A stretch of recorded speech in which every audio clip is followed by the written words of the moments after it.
Welcome back to Mograph Plus. It's Kamel Khazri here with you. In this section, we discuss light and lighting in Redshift for Cinema 4D. In order to create a light, you can go to the Redshift menu, and here you have access to all the Redshift provided lights. I also have Redshift's render view duct in the UI. You can have it duct or floating, however you find it more comfortable. When we try to create a Redshift light, there are different types of lights that we can go for: infinite, point, spot, area, dome, IES, portal, and so on. Each type has its use and function, but they have lots of common attributes. The light type that you probably use more often is area light. Let's add one to the scene for now. If we take a look at its attributes and come down to this shape section, you notice by default area light has a rectangular shape to it, but we have four other area lights shape-wise as well: disc, sphere, cylinder, and mesh. For the moment, we take a look at common attributes of a Redshift light using a rectangular area light, as it is more used, and leave the rest for later, probably the next video. Area lights in general emit light rays from every point on their surface, and rectangular area light is used a lot because it resembles that smooth lighting from softboxes in real world, so it's a pleasing light source to the eyes. So let's start IPR. One of the cool things you can do in the render view is to define a camera to be used as the active camera, and this way, no matter the active view in the viewport, render view will always use the camera that you have defined in the camera drop down here. We have this camera in the scene that's called camera 01, so let's use this drop down menu and set it as the active camera and make sure it's locked. Now we can get out of our camera and position our light as we like, but the IPR still uses the defined camera to render the scene. Now let's position the light so it looks at our subject, which is this chair.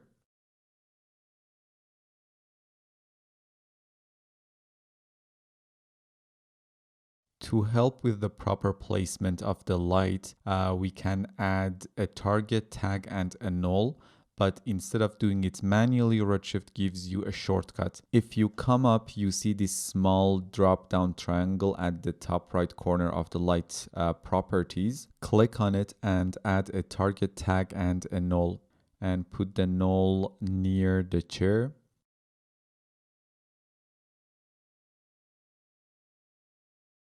And now we can move the light around and it will always look at the chair. The light is too big and bright and produces very diffuse shadows. So let's select the light and in the attribute manager, change the light width and height to 100 centimeters and decrease its intensity to around 50 for now. The first thing you want to be able to control in a light source is its intensity and brightness. And for that, you can use this intensity multiplier value and this exposure value. By default, we use a generic unit called image to control the intensity of our light sources in Redshift. And the multiplier value for the intensity is set to 50 right now. If I decrease it to 10, we get a much darker light source. And if I increase it to, let's say, 100, the light becomes much more brighter. Then we have this exposure value, which does exactly what intensity parameter does, but in a different measurement. Exposure value is based on stops. So when the exposure is increased from 0 to 1, you are doubling the amount of light being emitted from the light source. From 1 to 2, you're doubling the overall emitted light again. Or you can use negative stops to take half the light intensity each time. I personally tend to mix between intensity and exposure. If I want a subtle change, I use intensity, and if I wanted more drastic adjustment, I tend to use the exposure value. For now, let's set the intensity to around 75 and exposure to 0.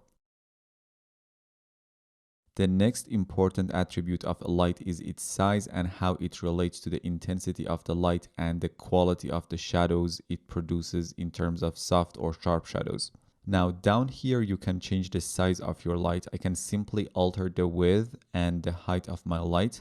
Let's reduce the light size to 25 by 25 centimeters. When you decrease the size of your light, three things happen. the reflection of the light source on reflective surfaces will become smaller. The light itself will emit less light, and therefore we get a darker scene. And finally, the shadows it produces will become much sharper. Now, if you start increasing the size of the light to 50 centimeters, 75 centimeters,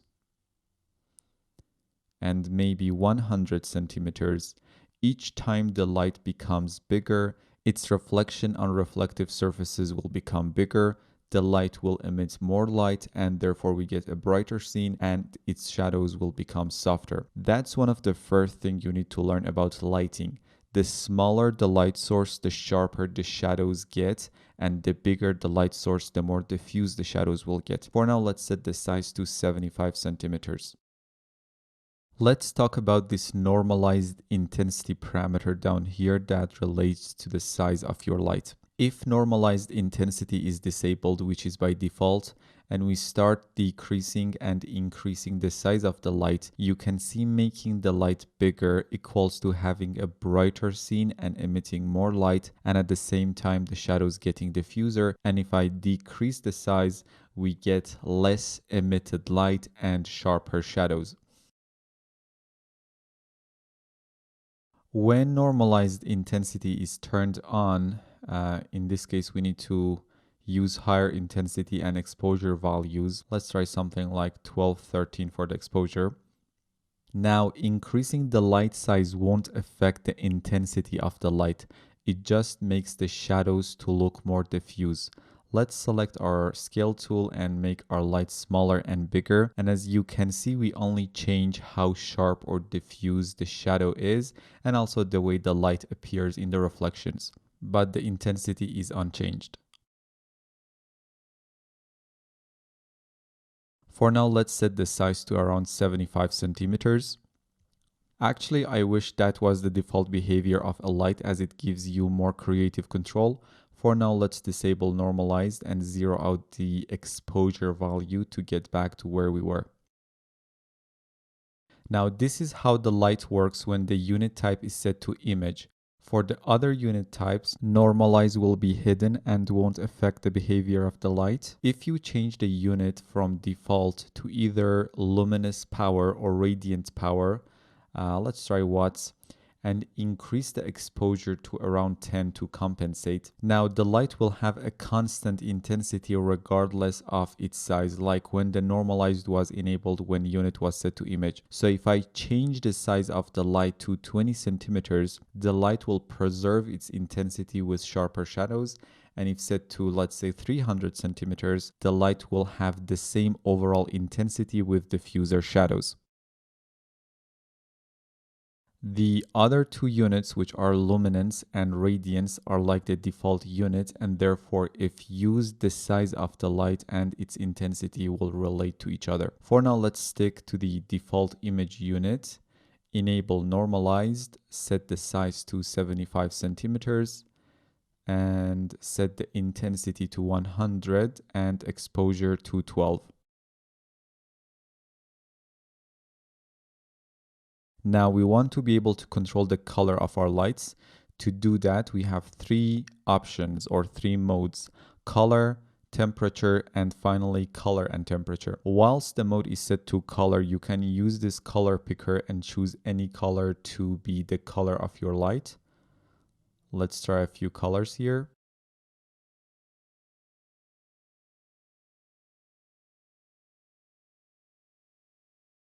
For now, let's get back to white.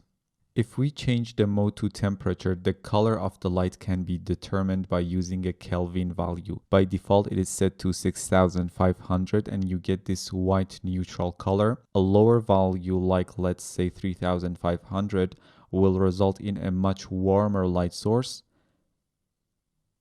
And a higher value like 10,000 will result in a much cooler light source. For now, let's set it to 6500 to get our neutral white color back. And if the mode is set to temperature and color, we can use a combination of the two previous modes. For example, if I pick a reddish color, then I can use the temperature value to adjust that color. Not very useful, but it's there in case. For now, let's change the mode to color and use a simple white color. You can actually control the color of your light with a texture by assigning a texture to your light. A very useful scenario would be for a studio kind of product photography setup when you have a very reflective subject and the light reflection can't be just a simple white plane and you want to see a real world softbox being reflected off your subject. You can assign a softbox texture to your light color and get more realistic lighting and reflections. So not only the reflections will be more realistic, but also the overall feel and color of the light source. Let me quickly unhide the sphere and set the light size to around 350 centimeters.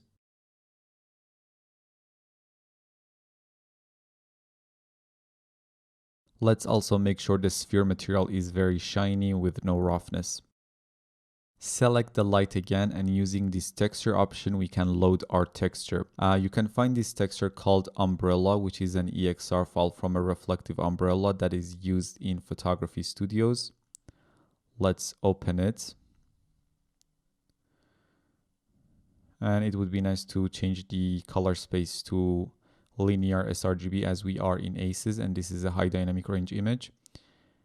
And now we see this beautiful reflection in our sphere, and if I get out of the camera to see the entire scene and the light source itself, you notice we get this beautiful lighting from that assigned texture. The light source is not visible by default when seen directly by the camera. To make it visible, simply check this visible option down here. For now, let's delete the texture and use a white color, and also let's change the size to around 120 centimeters. Next, we have this bidirectional option, which makes the light to emit on both front and back sides.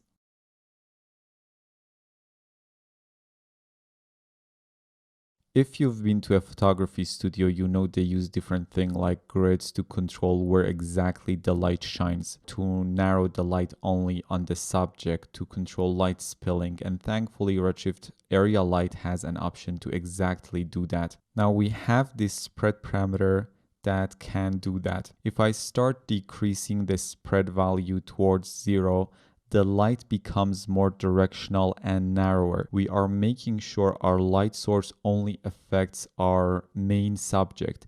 And at 0, we have a fully directional light source. This is one of the most useful parameters that people tend to ignore. I wish there were more options like this to be able to direct lighting even more. For now, let's set it back to 1.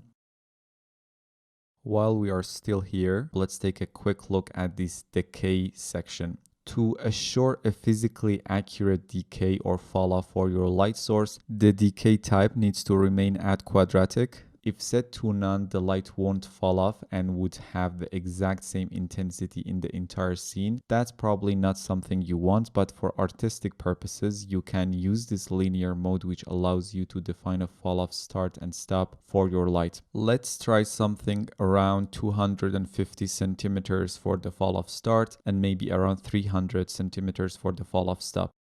So the emitted light will start to affect the scene at around 250 centimeters away from its source and stops affecting the scene at around 300 centimeters. Let's get back to the default quadratic mode for now. And for now, let's get back to our camera. Let's take a look at the details tab and first come down to this contribution section. Diffuse contribution controls how much this light affects the diffuse portion of our shaders. If I zero it out, you can see the light is no longer affecting the diffuse portion of our shaders, but you can see it is still affecting the reflection of our shaders and is visible in the reflections. If I increase the diffuse contribution and zero out the reflection contribution, now the light no longer affects any reflection portion of our shaders and it's not visible in the direct specular reflections. Next, we have this transmission contribution. Let me unhide this glass object in the scene and hide the sphere and make sure the glass is between the camera and the light source.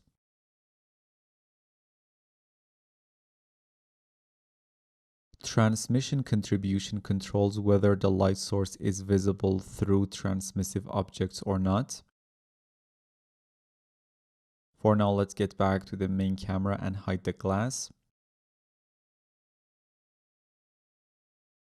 Single and multiple scattering contributions scale the intensity of the light when seen through subsurface single or multiple scattered materials. Some of the materials in the scene have subsurface scattering properties, and as I decrease the scattering contributions, you notice how they become black. We'll learn more about this when discussing subsurface scattering in the material section of the course. And this global illumination contribution here controls how much the light will be used in global illumination or indirect lighting calculations. To see this better, let's make the light a bit smaller, maybe around 25 centimeters, so we can have some sharper shadows.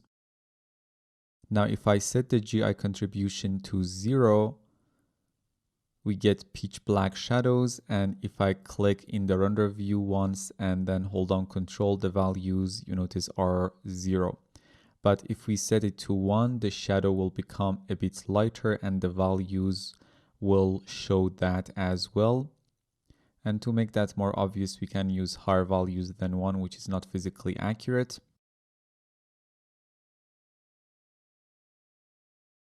To make sure your render is physically correct, keep these values at 1. Now let's see what this volume contribution does. For this, let's get out of the camera quickly so we can see the entire scene.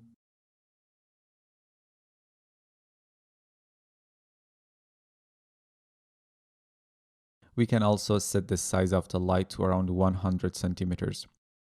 Now let me temporarily add a Redshift environment object from the Redshift menu, which allow us to have atmospheric effects like volumetric scattering and fog. Now, even though we added a Redshift environment, but we cannot see any atmospheric effect in the scene. And that's because the light's volume scale contribution is set to 0. If we start increasing it bit by bit, we start to see the volumetric scattering effect.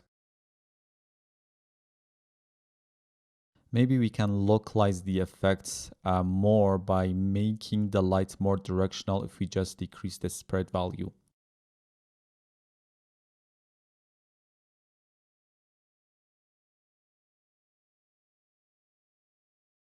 For now, let's set it back to 1. So using the volume contribution scale, you can define how much your light affects atmospheric effects. For now, let's set it to 0 and also delete the environment.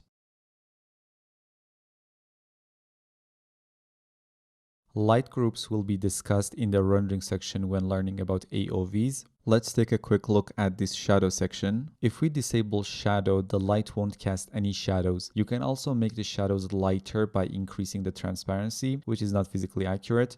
There are a few hidden parameters here, and they become available only if certain light types are used, like spot, point, infinite, and IES. For now, let's change the light type to point and set the intensity and exposure of the light to 20 and 12.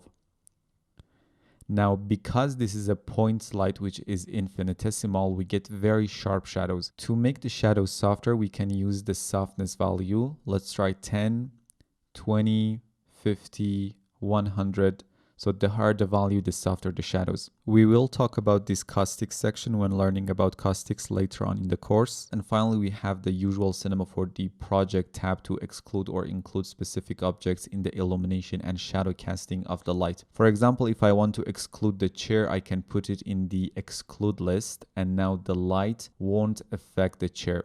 I can specify whether this exclusion is only from illumination or shadow casting or both. Or I can change the mode to include, and now this light will only affect the chair and ignores the rest of the scene. Let's remove the chair from the list. For now, let's change the light type to area light, set the intensity back to 75 and 12. So that's about the common parameters of the Redshift light and specifically rectangular area light. The lesson is done and you can skip the rest of the video and move on to the next one, but in good conscience, I can't leave this scene like this without making a beautiful image out of it. I have this second camera in my scene for the final render. Let's look through it and make sure it's the active camera in the render view. I'm gonna stop the IPR for a moment and change the output resolution of the image to 1000 by 1500. Let's also use this second Redshift layout for this new vertical resolution and start the IPR again. I'm going to turn off the light that we created at the start of this lesson. I already created another simple rectangular area light and positioned it to the left of the chair. Its size is around 150 centimeters with the intensity set to 1 and exposure set to 4.5 and spread at around 0.5, which gives us this nice soft light. To make this more realistic, I'm gonna use an HDRI image as my environment light using a Redshift dome light. So add a Redshift dome light, which is a 360 degrees spherical light that encompasses the entire scene. In this light, I'm gonna load this HDRI image called bathroom and change the color space to linear sRGB as we learned previously in the short ACES video in the previous section. And now we can start rotating the dome light around until we get something that we like.